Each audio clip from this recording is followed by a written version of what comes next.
Bonjour et bienvenue à tous, vous regardez Sport Dimanche, 10 minutes pour faire le tour de l'actualité sportive du week-end. On démarre avec les titres. En Ligue 1, l'événement c'était le Classico avec la victoire du Paris Saint-Germain sur la pelouse du Vélodrome.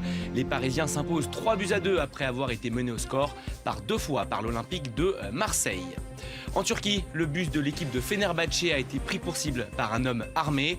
Aucun joueur n'a été blessé, mais le conducteur a dû être transporté à l'hôpital. Un incident qui pourrait entraîner une suspension du championnat. Et puis les quarts de finale de la Champions Cup. 3 clubs français étaient engagés ce week-end. Clermont et Toulon passent en demi. C'est fini en revanche pour le Racing Métro, éliminé par les Saracens. Bienvenue, merci d'être avec nous sur France 24. Direction Marseille pour le Classico du championnat de France. Les Parisiens se sont imposés 3-2 sur le terrain des Marseillais. L'OM qui avait pourtant bien débuté la rencontre puisque Gignac a ouvert le score. Le PSG a réagi par Matuidi avant que l'attaquant olympien n'inscrive un doublé. À la mi-temps, les Marseillais mènent donc 2-1. Mais dès la reprise de la seconde période, les Parisiens ont scoré par 2 fois. Marquinhos, le défenseur central à droite, tout d'abord après un coup franc de Zlatan Ibrahimovic, avant que Morel, contre son camp, ne donne la victoire aux hommes de Laurent Blanc. Marseille décrochait donc de la course au titre, alors que le PSG reprend, lui, les commandes de la Ligue 1. A noter tout de même la blessure de David Luiz, le Brésilien s'est claqué et sera normalement absent face au Barça le 15 avril prochain. Les Lyonnais ont bien réagi après leur défaite face à Nice lors de la dernière journée. Les hommes d'Hubert Fournier sont allés gagner sur la pelouse de Guingamp. Une victoire 3-1 grâce à sa doublette magique Lacazette-Fekir, le meilleur buteur du championnat de France qui a inscrit son 24e but sur penalty. Avant cela, c'est Nabil Fekir, le nouvel international français, qui a marqué sur une faute de main du gardien breton. Ngier avait alourdi la marque avant que Beauvu ne la réduise en fin de match pour les Guingampais. Les Lyonnais qui donc ratent l'occasion de prendre la tête de la Ligue 1 avec la victoire du PSG. Dans les autres matchs, Saint-Etienne et Monaco se quittent sur un match nul 1-1, Caen gagne à Nantes et Metz, lui, met fin à sa série de 18 matchs sans victoire. En Angleterre, Arsenal continue sa formidable série en championnat. Les Gunners ont étrillé Liverpool 4-1 à l'Emirates. Il ne leur a fallu que 8 petites minutes pour inscrire les 3 premiers buts. Bellerin, Ozil et Sanchez sont les 3 premiers buteurs. Les Reds sont revenus à 3-1 grâce à une réalisation d'Anderson sur penalty. Et c'est Olivier Giroud qui a finalement scellé la marque dans les arrêts de jeu. 10e but pour le Français lors de ses 10 derniers matchs. Arsène Wenger, le manager français d'Arsenal, s'est exprimé après la rencontre. Il a notamment répondu à la question suivante: est-ce qu'Arsenal peut revenir sur Chelsea? On écoute l'Alsacien.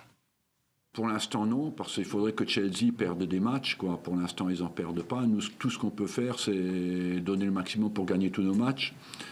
Et puis après, on verra. Mais Chelsea a un programme difficile. Nous avons un programme difficile aussi. Donc, concentrons-nous sur le fait de pouvoir gagner le prochain match. Si l'opportunité se présente, il faut qu'on soit parfait et que Chelsea ne le soit pas. Donc la seule chose qu'on peut maîtriser, c'est nous essayer d'être parfaits. Chelsea, justement, le leader, il s'est imposé dans la douleur face à Stoke City. Hazard a marqué et délivré une passe décisive pendant que vous découvrez les résultats de cette 31e journée. Manchester United s'impose également avec un doublé d'Herrera. À noter les victoires d'Everton et des Queen's Park Rangers. En Allemagne, le choc de la journée opposait le Bayern Munich au Borussia Dortmund. Et dans ce duel entre les 2 finalistes de la Ligue des Champions 2013, c'est le Bayern qui s'impose. Une victoire sur la plus petite des marges, 1-0. L'unique but, vous le voyez à l'antenne, il est signé Lewandowski. Et il ne fait pas son but pour cause. Le Polonais, vous le savez, qui jouait jusqu'à l'année dernière pour les Jaunes. Les Bavarois qui survolent leur championnat ont toujours 10 points d'avance sur Wolfsburg, également victorieux ce week-end. Direction à présent la Turquie. Je vous le disais en titre, le bus de l'équipe de Fenerbahçe a été pris pour cible par un homme armé. L'incident s'est déroulé à l'issue d'un match dans le nord-est du pays. Le véhicule, pourtant escorté par la police, a essuyé des tirs qui ont fait un blessé. Aucune victime n'est à déplorer parmi les joueurs. Julie Chouteau. Visiblement blessé, le chauffeur est immédiatement emmené à l'hôpital. Sa fenêtre a explosé sous les tirs et les impacts sur le pare-brise ne laissent pas de doute sur les intentions du tireur. Il est clair que cette action visait à blesser ou à tuer le chauffeur. Et s'ils ont visé le chauffeur, c'est pour que le bus soit détruit en traversant le viaduc. Comme ça, tous les joueurs seraient morts. Les joueurs sont tous sains et saufs avec le sentiment d'être miraculés. On a échappé à la mort de peu. Dieu nous a protégés. J'espère que notre chauffeur se remettra. Les mots me manquent, c'est incroyable. L'équipe de Fenerbahçe Istanbul a été attaquée après un match à Rize, au nord-est de la Turquie. À leur retour à Istanbul, à bord d'un autre bus, les joueurs sont accueillis en héros. Pour l'instant, le tireur n'a pas été arrêté et son mobile reste inconnu. En attendant, le club a demandé la suspension du championnat. On en vient maintenant au quart de finale de la Champions Cup, c'est du rugby bien évidemment. 3 clubs français étaient en lice ce week-end et c'est Clermont qui a montré l'exemple samedi.